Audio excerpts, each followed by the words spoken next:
Biggest show on the আর্থ আবারও চলে এলো কাতার থেকে। এখন মার্কিন যুক্তরাষ্ট্র, মেক্সিকো এবং কানাডা মাঠের লড়াই শুরু হয়ে গেছে। যুদ্ধ চলছে, মাঠের ফুটবলের যুদ্ধ, কিন্তু মাঠের বাইরের বিশ্লেষণ, আলাপ আলোচনা, আড্ডা কিন্তু থেমে নেই। আমাদের সঙ্গে আজকে আছেন আহমেদ শাহেক, জিডি স্পোর্টসের ওয়ার্ল্ড কাপ ব্রেকডাউনে আপনাদের সঙ্গে আছে আমি মাহফুজুল ইসলাম, এবং পুরোটা সময় জুড়ে থাকবেন আপনারা। শাহেক, ধন্যবাদ আসার জন্য। আমাদের আসলে কথাবার্তাগুলো খুব আড্ডার ছলেই হয় নাকি?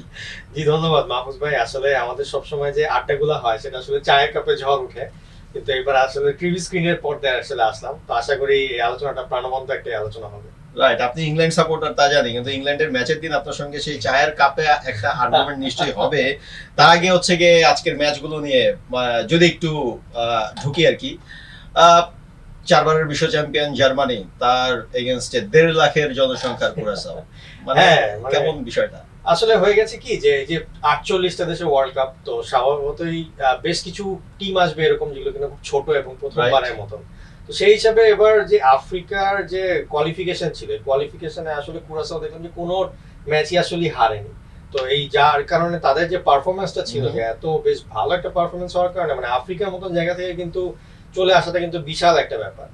তো জার্মানির সাথে খেলা, আবার অনেক সময় দেখা যাচ্ছে যে জার্মানি কিন্তু বেশ কয়েকটা বিশ্বকাপ ধরে ভালো একটা কোনো পারফরমেন্স দিতে পারছে না, যেমন 2018 এবং 22-এ তারা গ্রুপ পর্ব থেকে বাদ পড়েছে, তার আগে 14 সালে তারা ওয়ার্ল্ড কাপ জিতে ফেলে। তো যার কারণে আসলে বলা যাচ্ছে না, দেখা যেতে পারে যে কুরাসাও যদি এরকম ভালো কোনো একটা পারফরমেন্স দেয়, হয়তো জার্মানির এগেইনস্টে আপসেট ঘটিয়ে দিতেই পারে। ওয়ার্ল্ড কাপে তো অনেক আপসেটও ঘটে। হ্যাঁ, এই ওয়ার্ল্ড কাপে তো সবচেয়ে মজার ব্যাপার এটাই যে গ্রুপ স্টেজে যেসব আপসেট গুলো ঘটে সেগুলো আসলে চোখ রাঙিয়ে দেওয়ার মতন। আপনি হয়তো মনে রাখবেন যে 2002 ওয়ার্ল্ড কাপে মানে 98 সালে ফ্রান্স জেতার পরে 2002 এর ওপেনিং এই আপনার সেনেগালের কাছে ফ্রান্স যখন হয়ে গেল, এটা ছিল আমাদের মানে এই প্রজন্ম মানে আমাদের প্রজন্মের জন্য খুবই আপসেটিং ছিল।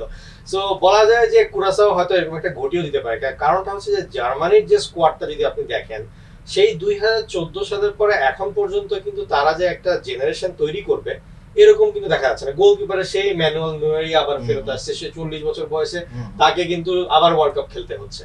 এরপরে যে আপনি ওইরকম মিরাজভ ক্লোজার মতন একটা স্ট্রাইকার, সেটাও কিন্তু পাওয়া যায়নি, বা মাইকেল বালাকের মতন মিডফিল্ডার এরকমও কিন্তু খুঁজে পাওয়া যাচ্ছে না। এখানে যদি আমি ধরেন আপনার সঙ্গে একটু অ্যাড করি, যে আমার এখনো মনে হয় যে মিরোস্লাভ ক্লোজা হচ্ছে গিয়ে বল ডেলিভারি হচ্ছে গিয়ে ক্রস আসছে, মিরোস্লাভ ক্লোজা হচ্ছে গিয়ে সবাইকে টপকে হচ্ছে গিয়ে হেড দিয়ে গোল দিচ্ছে, মানে সেটা মুড়িমুড়কির মতো ব্যাপার।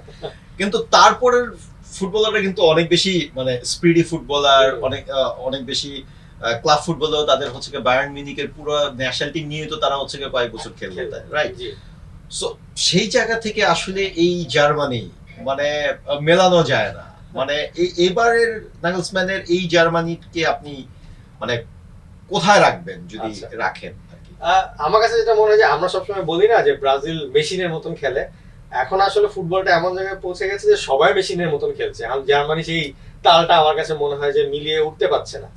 আর হচ্ছে যদি মানে আমি যেটা বলছিলাম যে প্লেয়ার গুলো যদি দেখেন, তাহলে 2-3 জন প্লেয়ার আছে যারা কিনা খুবই সুপারস্টার লেভেলে, কিন্তু অ্যাজ এ টিম এখন আসলে খেলতে হয়। ফুটবলটা এখন অনেকটাই অ্যাজ এ টিম গেম হয়ে গেছে। ওই 11 জন প্লেয়ারেরই একটা সমস্যা আর কি আমি বলবো যে জার্মানি আছে। বাট হ্যাঁ, জামাল মুজিয়ালা এবার খেলবে নাম্বার 10 নাম্বার জার্সি পরে, এবং তার যে খেলা, তার খেলাটা কিন্তু বেশ দৃষ্টিনন্দন। আবার লিভারপুলের রিডস আছে, যে কিনা ইদানিং কালে আর কি জার্মানিতে খুব ভালো পারফরমেন্স করছে, কিন্তু লিভারপুলে তার পারফরমেন্স খুব একটা ভালো ছিল না এই সিজনে। তো এখন আসলে পুরোটাই দেখতে হবে যে তাদের ফার্স্ট থেকে কম্বিনেশনটা কিরকম থাকে। হয়তো তারা পুরোনো সেই জার্মানির ধাঁচটাই নিয়ে আসার চেষ্টা করবে, কিন্তু যে দিন শেষে বললাম যে ট্রু ফিনিশারের অভাব আছে জার্মানিতে গত কয়েকটা ওয়ার্ল্ড কাপ ধরে। তো এইবার হয়তো মেইন স্ট্রাইকার কাই হাভার্টস খেলবে, যে কিনা হচ্ছে যে আপনার এই যে চেলসি বা আর্সেনালের হয়ে খেলেছে, এখন আর্সেনালের সাথে ওয়ার্ল্ড কাপ এই আপনার যে চ্যাম্পিয়ন্স লিগের ফাইনালে সে গোল দিল, কিন্তু আপনি যদি তার দিকে তাকান, তাকে দুর্ধর্ষ কোনো স্ট্রাইকার মনে হবে না, তাকে মনে হবে একটা মেকশিফট একটা স্ট্রাইকার, সে দাঁড়িয়ে আছে হুটহাট গোল দিচ্ছে। এই যে পিএসজি এর খিচা কাভারেজকার মতো, পিএসজি এর মানে কোনো আলোচনায় নেই। যদি তার দল কোয়ালিফাই করতো তাহলে তো সে ডিফারেন্ট একটা অ্যাটমসফিয়ার ক্রিয়েট করতো। তো ওই খিচা কাভারেজকার মতো আর কি, যে হচ্ছে পিএসজি কে এমন ভাবে সার্ভিস দিল, কিন্তু কোনো মানে ওই ডেম্বেলে কিংবা মানে তাদের মতো, হ্যাঁ তাদের মতো হচ্ছে কি সে ফোকাসটা পাচ্ছে না আর কি। জি, কিন্তু এখন এই জন্য কি বলছিলাম যে জার্মানি এই কারণে ম্যাচটা না মানে শুরু হওয়ার আগে মনে হচ্ছে যে কুরাসাওয়েরও হয়তো জেতার একটা সুযোগ আছে। তার কারণ কি, সেটা কেন মনে হয়? কারণ মনে হচ্ছে যে জার্মানির ওই যে যেটা বললাম যে ওই ভয়টা বা ত্রাসটা সৃষ্টি করতে পারছে না। মানে আপনি ফ্রান্সের স্কোয়াড শুনলে আপনার মধ্যে এক ধরনের ত্রাসের সৃষ্টি হবে, বা আর্জেন্টিনার মেসি আছে, ডি পল আছে, হুলিয়ান আলভারেস আছে, তাদের কথা মনে করলে মনে হবে যে আর্জেন্টিনা একটা ত্রাস সৃষ্টি করতে পারে। কিন্তু জার্মানি কিন্তু ওই আগের বারের মতন, আপনি ইটালির ব্যাপারটা দেখেন, ওয়ার্ল্ড কাপে আসতে পারলো না, কারণ ইটালির স্কোয়াডের কোনো প্লেয়ারই আপনার মনে এখন মানে ত্রাসের সৃষ্টিটা আসলে করে না। তো জার্মানির ওই ভয় ভীতি ধরানোর যে ইতালি তো ওয়ার্ল্ড কাপে আসতে পারেনি, কিন্তু ইউরো তো হ্যাঁ, মানে এটাই অবাক লাগে যে ইউরোপের টিমগুলো এক একটা সময় এক একটা রকমের রেজাল্ট দিচ্ছে, এবং সেটা দর্শক হিসেবে আমাদেরকেও ধারাবাহিকতা ভেঙে অন্য আর একটা জিনিস উপস্থাপন করছে। তো যার কারণে আমাদেরও আসলে মনে রাখতে কষ্ট হয় যে আরে কিভাবে করে ইউরোতে যেতে একটা দল ওয়ার্ল্ড কাপে কোয়ালিফাই করতে পারছে। আমার কাছে মনে হয় এই ম্যাচে কুরাসাও হচ্ছে গিয়ে মানে জার্মানির যেই খুব গতি, সেই গতিকে বিট করার জন্যই হচ্ছে গিয়ে তারা খেলবে, এবং তারা হচ্ছে গিয়ে আসলে একদম মানে একদম হাইলাইন ডিফেন্ডিং এ যাবে না, তারা হচ্ছে গিয়ে একদম নিজেদের কাউন্টার অ্যাটাক পজিশনে খেলবে, এবং নিজেদের জায়গায় অন্তত 6টা প্লেয়ারকে হচ্ছে গিয়ে ডিফেন্সিভ মিড এবং ডিফেন্স লাইনে তারা হচ্ছে গিয়ে দাঁড় করিয়ে রাখবে। অন্তত তারা যদি একটা সুযোগ পায় সেটাই হচ্ছে গিয়ে তারা কাজে লাগাতে চায়, এটাই তাদের স্ট্র্যাটেজি হতে পারে। আফ্রিকান টিমগুলো আপনার ধরেন যে ধরনটা এরকম হয় যে তারা ফিজিক্যালি যেহেতু অনেক স্ট্রং হয় ইন জেনারেল ইউরোপিয়ান বা লাতিন আমেরিকান থেকে, তারা চেষ্টা করে যে ফার্স্টে একটু ডিফেন্সটা একটু শক্ত করে রাখতে, ডিফেন্সে যাতে কোনোভাবে বল লুজ না হয়, এবং এরপরে কোনোভাবে সুযোগ পেয়ে যদি একটা লং বল একটা কাউন্টার অ্যাটাক পায়, সেটাতে তারা গতি দিয়ে বিট করে আর কি চেষ্টা করে। আমি একটু এখানে আসার আগে কুরাসাওয়ের কয়েকটা ম্যাচ দেখছিলাম, খুব সম্ভবত অস্ট্রেলিয়ার সঙ্গে তারা একটা বড় ব্যবধানে হেরেছে যে ফ্রেন্ডলিতে। তো সেখানে দেখলাম যে হচ্ছে তারা আসলে অস্ট্রেলিয়ানদেরকে ওয়েলকাম করছে, আসো আসো আমাদের ইন্ডিয়া আসো। তারপর তারা উপর থেকে বল একটা থ্রু বল দিচ্ছে, সেখান থেকে হচ্ছে তারা রান মেক করে হচ্ছে গিয়ে অন্তত দুই একটা যেই একটা গোলও করেছে এই স্ট্র্যাটেজিতে। আই থিংক জার্মানির সঙ্গে এই স্ট্র্যাটেজিতেই তারা খেলবে, এবং জার্মানির যে ফিজিক্যাল অ্যাডভান্টেজের কথা বললেন, জার্মানির ফুটবলারদের কিন্তু হচ্ছে গিয়ে ধরেন মানে যে ক্লাব স্ট্রাকচারে তারা যেই ধরনের ফেসিলিটি কিংবা যেভাবে বড় হয়, কুরাসাওয়ের ফুটবলাররা কিন্তু হয়তো দুই একজন ফুটবলার ইংলিশ প্রিমিয়ার লিগে খেলে কিংবা সেকেন্ড টায়ারে খেলে কিংবা টপ টায়ারে অন্য লিগগুলোতে খেলে, কিন্তু এই টপ 5 লিগের মধ্যে তাদের প্লেয়ার কিন্তু কম, একেবারে রেয়ার। অ্যাস্টন ভিলে তাদের একজন প্লেয়ার আছে, বাট আদারওয়াইজ কিন্তু হচ্ছে কি তাদের সেই ধরনের ওই যে কম্পিটিটিভ মানে হাইলি কম্পিটিটিভ ম্যাচ খেলার অভিজ্ঞতাটা, হাই ইন্টেন্সিটি ম্যাচে তারা আসলে কি করে সেটা বিষয়। বাছাই পর্ব পেরিয়ে এসছে, ওকে ফাইন। আচ্ছা, আপনার কাছে কি মনে হয় এই ম্যাচের মানে ফলাফল কি হবে? আমার মতে কুরাসাও হয়তো প্রথমে একটা গোল দিয়ে দিবে, যেটা কিনা ধরেন যে আমাদের সবার কাছে মনে হবে আপসেটের মতো, কারণ জার্মানি শুরু থেকে প্রেস করার চেষ্টা করবে, তো সেখান থেকে কাউন্টারে হচ্ছে কুরাসাও একটা গোল দিবে। বাট শেষ পর্যন্ত আমার মনে হয় যে জার্মানি তাদের এক্সপেরিয়েন্স বা প্লেয়ারদের যে এবিলিটি, সেটা দিয়ে হয়তো 3-1 এই ম্যাচটা বের হয়ে আসতে পারবে। So 3-1 will be my final prediction. আমি আমার প্রেডিকশন 4-1। আচ্ছা, একটা গোল জোড়া বলবো। সেটা তো হ্যাঁ, মুসিয়ালার মধ্যে সেই সামর্থ্য আছে, হ্যাটট্রিকও করে বসতে পারে, বাট আমি ক্যালকুলেশন হচ্ছে গিয়ে 4-1। আর যদি 4-0 হয় হতেই পারে, এবং এটা আরো বাড়তেও পারে। আচ্ছা, হোয়াটএভার ইট ইজ, জার্মানি দেখা যাক। খুবই আপসেট মানে তাকে নিয়ে হচ্ছে কি কোনো প্রেডিকশন করা যাবে না, কারণ লাস্ট 2 ওয়ার্ল্ড কাপে এবং কাতার ওয়ার্ল্ড কাপেও আমি দেখেছি যে জার্মানির এত সমর্থক এসছে মাঠে, কিন্তু যখন মানে ব্লান্ডার হচ্ছে মানে তাদের দিকে তাকানো যায় না। এবং 18 রাশিয়া বিশ্বকাপেও আমি দেখেছি যে জার্মানির প্রচুর সমর্থক। আপনি জানেন যে ধরেন দ্বিতীয় বিশ্বযুদ্ধের সময় রাশিয়া এবং জার্মানি দুই মেরুর, এবং অনেক জার্মান সোলজার হচ্ছে কি রাশিয়াতে ছিল। আমি কয়েকটা জায়গায় গিয়েছিলাম, রাশিয়ার পার্ক তেগুন নামে একটা জায়গা আছে, সেখানে প্রচুর জার্মানদেরকে আসতে দেখেছি। ওখানে অনেকটা হোম গ্রাউন্ডের মতন, হোম গ্রাউন্ড পার্ক তেগুন হচ্ছে একটা পার্ক, সেখানে সেকেন্ড ওয়ার্ল্ড ওয়ারের অনেক কিছু রাখা আছে জার্মান সোলজারদের, যাদেরকে হচ্ছে কি আটকে আনা হয়েছিল সেখানে। হোয়াটএভার ইট ইজ, তো আমার কাছে তখন মনে হয়েছে যে আসলেই ফুটবল একটা যুদ্ধ, সেই যুদ্ধের সঙ্গে মনস্তত্ত্ব জড়িত, মানে দ্বিতীয় বিশ্বযুদ্ধের পুরো সায়েন্স, একদম সায়েন্স। আচ্ছা, এই সায়েন্সে আমরা যদি আরেকটু আসি, ব্রাজিলের ফুটবল সায়েন্সটা কেমন মরক্কোর সাথে ম্যাচে? এইটা আসলে আপনার এইবার তো যেটা বলছেন যে 48 দেশ, অনেকগুলো গ্রুপ স্টেজে ম্যাচ, কিন্তু গ্রুপ স্টেজে দেখবেন যে এই কারণে কোনো গ্রুপ অফ ডেথ কিন্তু নাই, শুধুমাত্র ইংল্যান্ডের গ্রুপটা ছাড়া হয়তো। তো এখন গ্রুপ অফ ডেথ যেহেতু নাই, সুতরাং ওই ধুমধার ম্যাচ যেটা আমরা দেখি যে গ্রুপ স্টেজে অনেক ভালো ভালো ম্যাচ হয়, সেটা কিন্তু এবার আমরা দেখতে পাচ্ছি না ওরকম ভাবে। তো বলতে গেলে দুইটা যে ম্যাচ আছে যেটা ভালো ম্যাচ হবে, তার মধ্যে একটাই হচ্ছে আপনার এই ব্রাজিল মরক্কো, এবং প্রথম ম্যাচ অনেক সময় হয় যে ওয়ার্ল্ড কাপের গ্রুপ স্টেজের লাস্ট ম্যাচটা হয় দুইটা টপ টিমের, কিন্তু এবার শুরুতেই খেলা হয়ে যাচ্ছে ব্রাজিল আর মরক্কো। আর ব্রাজিল তো এবার আসছে সম্পূর্ণ নতুন একটা বেশে আমি বলবো, কারণ মানে মানুষজন হয়তো বুঝতে পারছে না, কিন্তু হয়তো দর্শকরা খেলা দেখার পরে খুব ভালো বুঝতে পারবে যে আমরা আমাদের জীবদ্দশায় আজ পর্যন্ত যত ব্রাজিলকে দেখেছি, এইবারের ব্রাজিল সম্পূর্ণ ডিফারেন্ট হবে। আমি তো ব্রাজিল সাপোর্টার, কিন্তু আমি তো আসলে কোয়ার্টার ফাইনালের বেশি তাদের যেতে এক্সপেক্ট করছি না। যদি যায় তাইলে হচ্ছে কি আমি একদম পেরিয়ে সেমিফাইনাল পর্যন্ত এক্সপেক্ট করছি। তার কারণটা হচ্ছে যে ব্রাজিল সারা জীবন খেলে এসে তাদের ওই যোগাবর্ণিত বা হচ্ছে খুব স্টাইলিশ ফুটবলটা আর কি খেলার চেষ্টা করেছে সবগুলো ওয়ার্ল্ড কাপে।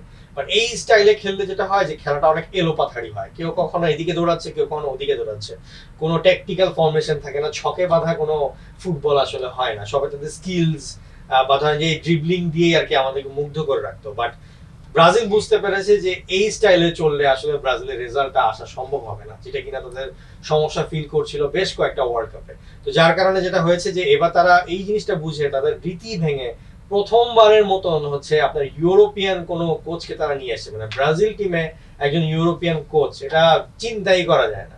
তো এটার কারণটাই একটা, যে তারা এই এলোপাথারি যে যোগাবর্ণিত ফুটবল এটা থেকে বের হয়ে এসে তারা ছকে বাঁধা ফুটবল, যে মেশিন স্টাইলের ফুটবল, এটাতে তারা আসতে আছে। এবং আপনি দেখবেন যে হয়তো সব ম্যাচে এখন ওই 5-0 4-0 এরকম হয়তো ব্রাজিল খেলবে না, কিন্তু এরকম হতে পারে যে 1-0 বা 2-0 বা 2-1 এরকম রেজাল্ট ব্রাজিলের বেশি থাকবে। আনচেলত্তির একটা বিষয় আমি যদি আপনার সাথে একটু অ্যাড করি, আনচেলত্তিকে যখন আনলো তখন আসলে ব্রাজিল কোন ফরমেশনে খেলবে এটা নিয়ে একটা ধোঁয়া ছিল। তার আনচেলত্তির যে রিয়াল মাদ্রিদের তার যে ফিলোসফি, সে তার যে প্লেয়ার ম্যানেজমেন্ট অ্যাবিলিটি ক্যাপাসিটি, সে ইউরোপের প্লেয়ারদের, ল্যাটিন প্লেয়ারদের যে সাইকোলজিক্যাল কানেকশন, এটাকে যেভাবে সে নিয়ে এসছে রিয়াল মাদ্রিদে, মানে সে আসার পর যে চেঞ্জেসটা এসছে, সেটার একটা প্রতিফলন কি আমি প্রত্যাশা করি এবার ব্রাজিল দলে দেখা যাবে। কেন? যদি আমি ভিনির কথাই ধরি, আপনি ভিনি আপনি দেখেন খুব সম্ভবত সে 32+ ম্যাচ খেলে ফেলেছে, এবং তার প্রায় 18টা, যদি ভুল না করি তাহলে 13 থেকে 18টা গোল আছে রিয়াল মাদ্রিদে লাস্ট সিজনে। মানে সে কি সার্ভিসটা দিয়েছে। বাট আপনি এট এ টাইম লাস্ট সিজনে ব্রাজিলের টিমে ভিনির ইম্প্যাক্টটা দেখেন, মানে কোথায় ভিনি, তাকে কি খুঁজে পাওয়া গেছে কিনা। বাট ওই ভিনি যখন ব্রাজিলের ম্যাচ শেষ করে রিয়াল মাদ্রিদে উড়াল দিয়েছে, 3টি ট্রেনিং সেশন করে, আবার যখন হচ্ছে গিয়ে লা লিগার ম্যাচ খেলতে নেমেছে জিরোনা কিংবা কোন দলের বিপক্ষে, অ্যাটলেটিকোর বিপক্ষে, আউটস্ট্যান্ডিংলি তাকে ডিফেন্ড করার জন্য দেখা যাচ্ছে রাইট ব্যাকে হচ্ছে গিয়ে দুজনকে হচ্ছে গিয়ে রাখতে হচ্ছে। এবং শুধু তাই না, যখন হচ্ছে গিয়ে প্রো আল্ট্রা গোলকিপার যখন প্রো আল্ট্রা পজিশনে চলে যাচ্ছে, তখন ভিনি যাতে ওই স্পেসটা ক্রিয়েট করতে না পারে, সেজন্য গোলকিপারকে ব্যাক করার জন্য একজন ডিফেন্ডার রাইট ব্যাকে থাকছে। তো ওই ভিনিকে আসলে কি রিয়াল মাদ্রিদের ভিনিকে কি এবারের ওয়ার্ল্ড কাপে দেখা যাবে? আপনার কাছে কি মনে হয়? যদিও আনচেলত্তির হাতে তিনি, আমি লেফট উইং থেকে আসলাম, রাইট উইং এ আসবো, দেখি আপনার সাথে মেলে কিনা। সেটা হচ্ছে যে আপনার যেই কারণে আমি বলছিলাম যে কার্লো আনচেলত্তির আগে ভিনিকে পাওয়া যেত না, এখন পাওয়া যাচ্ছে, তার কারণটাই হচ্ছে এই ছকে বাঁধা ফুটবল।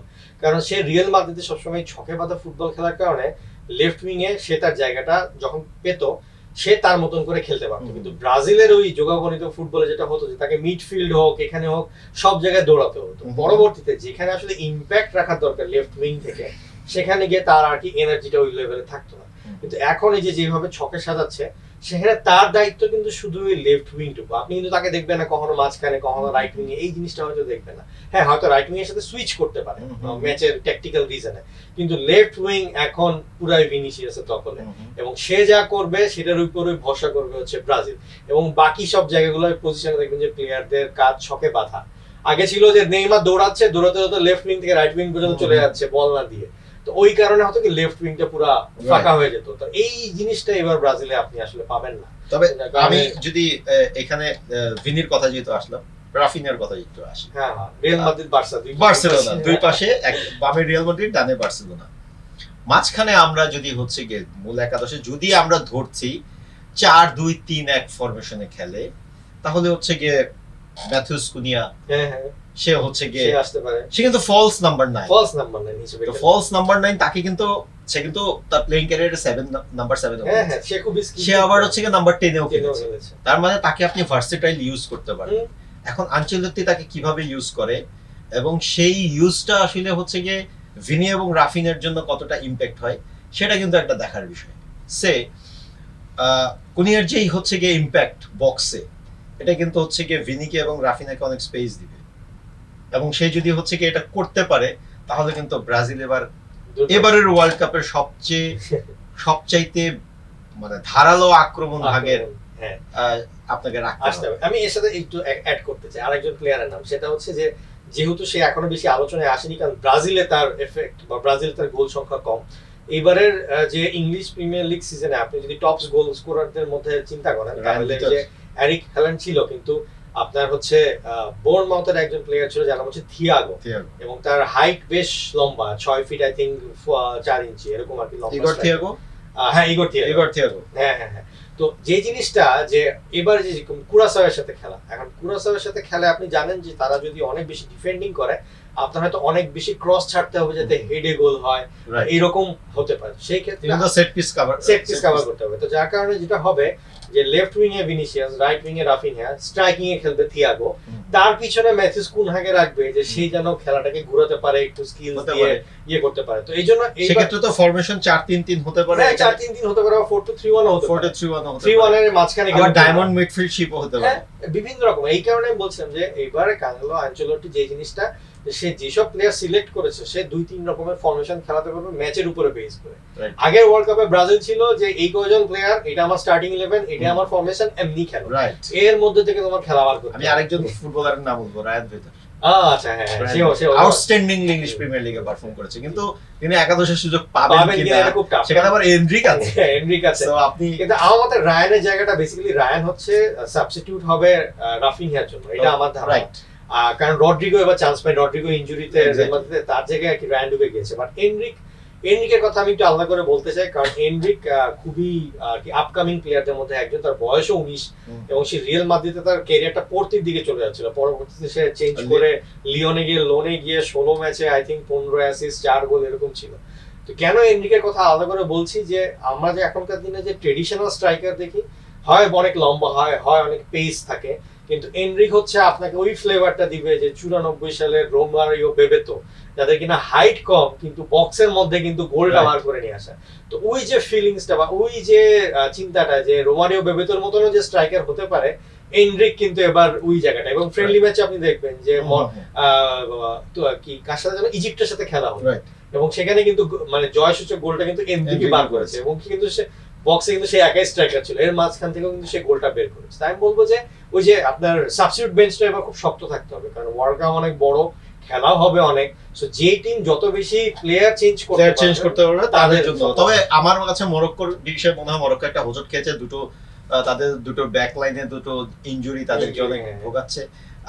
এবং হচ্ছে গিয়ে দেখা গেল যে প্রেডিকশনটা যদি বলি যে মরক্কো ব্রাজিল কত আমি বলবো ব্রাজিল 2, মরক্কো 0। তার কারণটা হচ্ছে যে ব্রাজিলের অবভিয়াসলি গোল স্কোরিং একটা ফর্মে আছে, একটা ম্যাচে তো 5 গোল দিয়ে দিল, আর একটা ম্যাচে হচ্ছে 2-1, তো উইনিং মেন্টালিটির মধ্যেও আছে, এই কারণে গোলও দিচ্ছে প্লাস উইনিং মেন্টালিটি, সো এটা একটা জিনিস হেল্প করবে। আর দ্বিতীয়ত মরক্কোকে কেন দিচ্ছে না, তার কারণ হচ্ছে যে মরক্কোর আসলে গতবারে যেরকম খেলা ধরন ছিল এবং স্ট্রাইকিং যে ফায়ার পাওয়ারটা ছিল, এইবার আসলে মরক্কোর সেটা নেই। এবং হচ্ছে কি একই সঙ্গে তারা গতবারের সেমিফাইনালিস্ট, কিন্তু এবারে তাদের অনেকগুলো ইনজুরি এবং তাদের দলের কিছু খবর তো হচ্ছে কি বাইরে বের হচ্ছে। হাকিমি কিন্তু গতকালকে প্রেস কনফারেন্সে তাও বলেছেন, আমরা নিশ্চয়ই হচ্ছে কি আপনার এই প্রেডিকশনের সঙ্গে আমি একমত, 2-0 এবং ভিনি গোল করবে ইনশাআল্লাহ, দেখা যাক। আরেকটা ম্যাচ আছে কাতার সুইজারল্যান্ড, এশিয়া এবং ইউরোপ। যদি এক কথায় বলি যে আসলে ম্যাচের রেজাল্টটা কেমন হতে পারে, আমার মতে এখানে সুইজারল্যান্ড যে সেই আর কি আগিয়ে আসবে। তার কারণ হচ্ছে কাতারের যে টিম, সেই কাতারের টিম এখনো ওই লেভেলের টপ লেভেলে পৌঁছাতে পারেনি, যে ওয়ার্ল্ড কাপের লেভেলে এসে সে ইউরোপিয়ান দলকে হারাবে। ওদের আকরাম আফিফ ছাড়া কোনো প্লেয়ার আসলে দেখি না। এশিয়ান কাপে ওদের যে প্লেয়ারদের যেই মানে ইফেকশন, সেটা আসলে ধরেন আপনি যদি জাপান কিংবা দক্ষিণ কোরিয়ার প্লেয়ারদের সঙ্গে কম্পেয়ার করেন, এটা অনেক বিলো স্ট্যান্ডার্ড। ইভেন সৌদির প্লেয়ারদের সঙ্গে যদি কম্পেয়ার করেন, হ্যাঁ আপনি দেখবেন যে ওয়ার্ল্ড কাপের স্টেজে এসে সাউথ কোরিয়া বা জাপান কিন্তু খুব ভালো করে, কারণ হচ্ছে তাদের ওই এক্সপেরিয়েন্সটা সে 2002 ওয়ার্ল্ড কাপ থেকে কিন্তু অনেক বেশি স্ট্রং, বড় বড় টিমকে হারিয়ে। কিন্তু কাতারের ওই মেন্টালিটিটা এখনো সেট হয়নি যে তারা বড় দলকে হারাতে পারে। তারা এশিয়াতে খুব কনফিডেন্ট থাকে। এশিয়াতে দেখবেন তারা এশিয়ান কাপ, সুইজারল্যান্ড কি একটু ফিজিক্যালি অ্যাডভান্টেজ থাকে? ইয়েস, অ্যাডভান্টেজ তো পাবেই, প্লাস তাদের যেসব প্লেয়ার আছে, একজন প্লেয়ার কিন্তু ভিসা নিয়ে সমস্যা হচ্ছিল। এমবোলো যে প্লেয়ারটা আছে ইউএসএ তে ঢুকতে তার বেশ কষ্ট হয়েছে। আই থিংক সে অ্যাজ এ উইঙ্গার সুইজারল্যান্ডের one of the best winger. তো তার পারফরম্যান্সটা বেশ ভালো। আমার প্রেডিকশন 2-0। আমার প্রেডিকশন আমি বলবো যে এখানে 2-0, বা এটা 3-0 হতে পারে। 3-0 হতে পারে। আকরাম আফিফ কি ইফেক্টিভ হবে? আকরাম আফিফ এফেক্টিভ হবে, বাট ওই যে আপনি পুরো ম্যাচে এত বেশি তাকে হার্ড ওয়ার্ক করতে হবে বাকি সবাইকে সাপোর্ট দেওয়ার জন্য, হয়তো ওই গোল স্কোরিং এর জায়গায় এসে তার আর ওই এনার্জিটা থাকবে না যে ফিনিশ করার, কারণ পুরো মাঠটাকে আসলে নিজেই খেলতে হবে, কারণ তার সাথে সাপোর্ট দেওয়ার মতন তার লেভেলের প্লেয়ার আসলে পাওয়াটা খুব টাফ কাতারে। ডেফিনেটলি। তবে আমরা ওয়ার্ল্ড কাপের এখন পর্যন্ত যে ম্যাচগুলো হচ্ছে তাতে যেটা বুঝলাম, ওয়ার্ল্ড কাপের আমেজের মধ্যে যেই ভাটাটা ছিল সেটা কিন্তু আস্তে আস্তে মানে একটা ভরাট হয়ে যাচ্ছে। আমি আমি আমি যেটা বলতে চাই সেটা হচ্ছে যে 48 দলের ওয়ার্ল্ড কাপ, আপনার ধরেন যে এর আগে আমরা দেখেছি 32 দলের ওয়ার্ল্ড কাপ, তো এইবার দেখা যাচ্ছে নকআউটেও কিন্তু রাউন্ড অফ 32 মানে 32টা দল খেলছে। আমার কাছে যেটা মনে হয় 2-3টা ম্যাচ থাকবে এরকম যেটা আমেজ তৈরি করবে, কিন্তু আসল ওয়ার্ল্ড কাপের আমেজটা শুরু হবে রাউন্ড অফ 32 থেকে। রাইট। হ্যাঁ, আমাদের আড্ডাটা আসলে একটা জায়গায় এসে থামাতেই হয় সময় স্বল্পতার কারণে। আমাদের আসলে এটা ইনফর্মাল কোনো হোস্টিং না, ইনফর্মাল আড্ডা। আমরা এই আড্ডা আরো দিব এবং আজকের আড্ডায় প্রেডিকশন গুলো নিয়ে পরবর্তীতে নিশ্চয়ই কথা বলবো। দর্শক ধন্যবাদ আপনাদেরকে, আমাদের সঙ্গে ছিলেন জিডি স্পোর্টস এর ওয়ার্ল্ড কাপ ব্রেকডাউনে। আমি ছিলাম এবং শাহেক ছিলেন। শাহেক কিছু বলেন দর্শকদের? অবশ্যই ওয়ার্ল্ড কাপটা অনেক বেশি এনজয় করবেন, আর ব্রাজিলের এই খেলা দিয়ে তো ওয়ার্ল্ড কাপটা শুরু হচ্ছে, তো আশা করি মানুষজনের মধ্যে উন্মাদনাটা আরো ছড়িয়ে যাবে। এবার ব্রাজিল নিয়ে আশাবাদী হতেই পারেন, তবে আমি পার্সোনালি চাই পর্তুগাল যেন ওয়ার্ল্ড কাপটা জিতুক। আর যদি ডার্ক হর্স নিয়ে কথা হয় তাহলে নেক্সট হয়তো শোতে কথা হবে, নরওয়ে হচ্ছে ডার্ক হর্স। ওকে, আমরা আজকে এই পর্যন্তই। ধন্যবাদ নাকি? হ্যাঁ জি, থ্যাংক ইউ।